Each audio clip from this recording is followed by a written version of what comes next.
Gurmina Magat the last Kahirli agus Brevalam Fota Chur Revenara Freshen agus Gomara to the Heher Ara.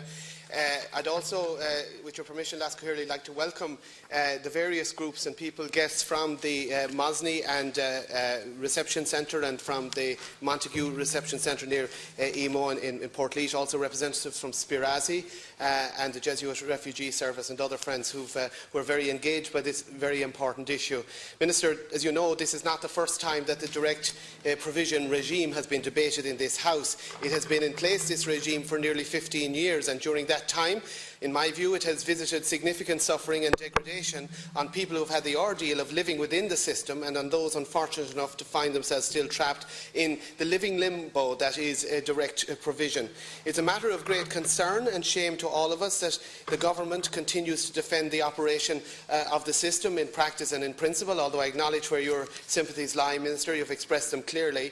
It gives me cause to wonder whether the state is letting people languish in this system so as to deter other possible arrivals in the country. And if that were the case, that would be immoral and unacceptable. If this system is one that is designed, in effect, to treat people as human shields against a feared influx of immigrants, then that would be truly disgraceful. And it would be a perverse thing to consider when you remind yourself of some of the war zones from which some of the applicants for asylum in this country come.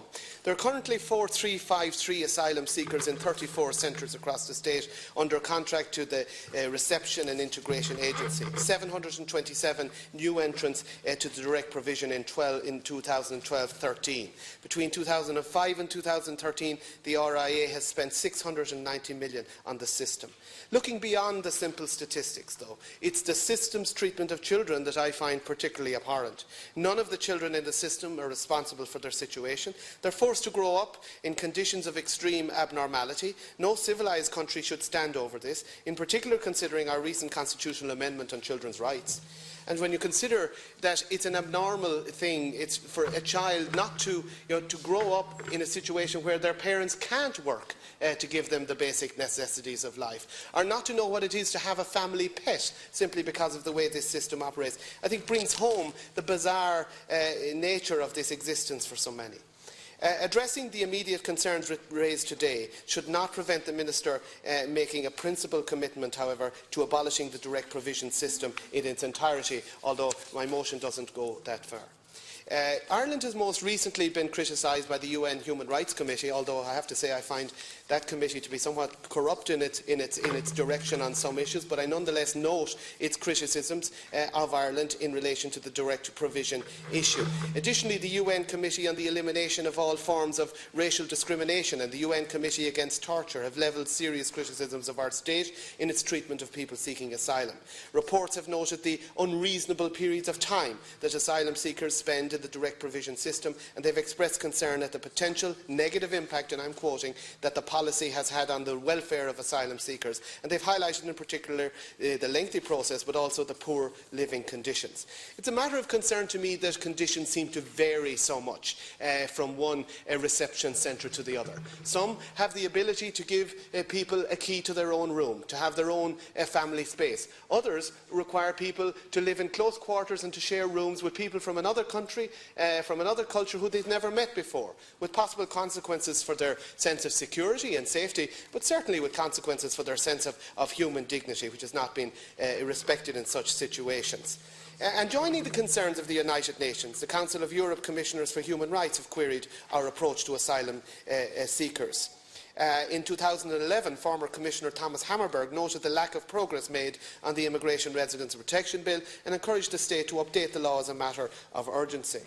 In addition to the concerns of the UN and the Council of Europe, we've had criticism from closer to home, and perhaps most damningly from the Northern Irish High Court.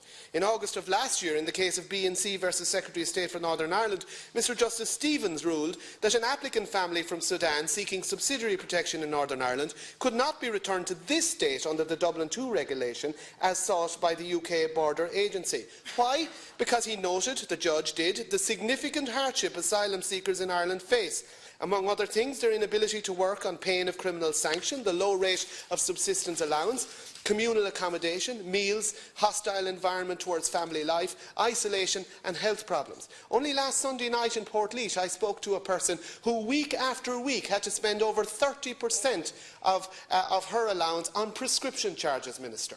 €7.50 out of a payment of £19.10. And we know how prescription charges roll on from week to week. They're not just a once-off. A small thing, but a thing that illustrates just how awful this system is for people.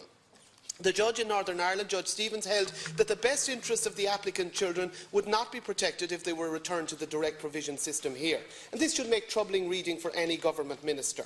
He noted that if the applicants were returned to Ireland, their mother would be unable to work in the Republic, but could possibly work in the North. The family would be forced to live in a communal direct provision hostel in the Republic. However, they would have their own accommodation and budget and could cook their own meals in Northern Ireland. The minor children, B and C, could develop their own sense of belonging and separate identity in Northern Ireland, which they could not do in direct provision centres in the Republic of Ireland. There are significant physical and mental health issues among asylum seekers in Ireland, the judge noted, due to the significant amount of time they have to spend in this system. And I have wondered, as I said a moment ago, comparing the different centres where people are accommodated. Some of them can provide basic amenities like a key, others, as I said, are at close quarters. Is the government doing it on the cheap? On what basis is it decided to use one particular centre or another? I would be very worried if financial reasons were invoked to deprive people of a bare minimum of respect for their human dignity that they might at least enjoy in a better centre. It's shameful that findings such as the above were made by our own neighbours on this island, and it's an indictment of the manner in which direct provision operates that a High Court judge in the North would have such scathing criticisms to make about how we protect vulnerable children in this state. And 1 year on, we await the outcome of legal challenges mounted in our own courts. Family and female-friendly centres, Minister, it seems to me, are essential. It would be the first reform that I would propose here this afternoon. It features in the motion. Why? So as to ensure the protection of children and due regard for the rights of the families. And I don't need to recite to you our constitutional provisions on the family. During my recent visit to the centre in the Montague Hotel in Emo, one of the points raised again and again by people I met was the length of time asylum seekers have to endure living in a state of limbo in the centres. I saw conditions where a family of 4, 2 adults and 2 children were expected to share one-room accommodation. This type of living arrangement, when you think about it, is something that we did once have in Ireland, in rural cottages or urban slums that prevailed in Ireland in the 19th century. But it's not healthy for families. It wasn't healthy then, and it's certainly not healthy now. The lack of privacy can lead to quarrels, occasionally violent incidents, due to the lack of space. And the most obvious element missing is respect for human dignity. That's what this system robs people of. Prisoners, people in jail who have rights to at least have a date on the door. So many people in the direct provision system do not have that certainty about what's going to happen to them in the future, and that is a source of enormous stress and is not good for their mental well-being. The government-appointed Special Rapporteur on Child Protection, Minister Dr Geoffrey Shannon, recommended that the system should be examined with a view to establishing whether it's detrimental to the welfare and development of children, and if appropriate, an alternative form of support and accommodation to be adopted that was more suitable for families, particularly children. The idea that a family would be denied the space to have family time with children, to cook a meal for their children, to have a normal relationship between parents and children is remarkable. As I said, it doesn't work in this day and age. It shouldn't have worked in any day and age. A key measure for reform which ought to be adopted immediately is the establishment of an independent complaints mechanism through the Ombudsman for Children, although my motion doesn't deal with that today. A simple amendment to a Section 11 of the Ombudsman for Children's Act 2002 would give the Ombudsman's Office the power to investigate asylum-related matters. I think this would go some way towards showing a changed approach from government. The treatment of women in the system is deplorable. There are several male-only reception centres in the state, but there are none which provide solely for women. Many women who seek asylum in the state are fleeing the most gruesome and unimaginable conditions, sometimes involving sexual abuse or rape. And for these victims to be placed in a system where there's an underlying fear, perhaps in some cases, of a recurrence of abuse, is really shocking. And you have half a minute. Okay, I will conclude with my half-minute by referring briefly to the three other issues that I want to focus on that are in the motion. The right to work. It isn't about, and I understand people's concerns about the challenges our economy faces, but quite frankly, the right to seek work is a core element of human dignity. Asylum seekers in this country come with a variety of talents and a multiplicity of skills, and Lithuania is the only country apart from Ireland that doesn't grant the right to seek work at some stage during the asylum process. That has to change, Minister, and that is not mentioned in the government's counter-motion today. I am also calling on the Government, in conclusion, to provide guidelines to ensure appropriate treatment for the survivors of torture, and also that there would be a review mechanism for long-term residents, that on a basis of compassion it should be possible for people who are at least 4 years in the state, indirect provision, to be given leave to remain in the state. Yesterday I met the man who describes himself as the King of Mosney. He's from Iraq. He's 9 years in the system.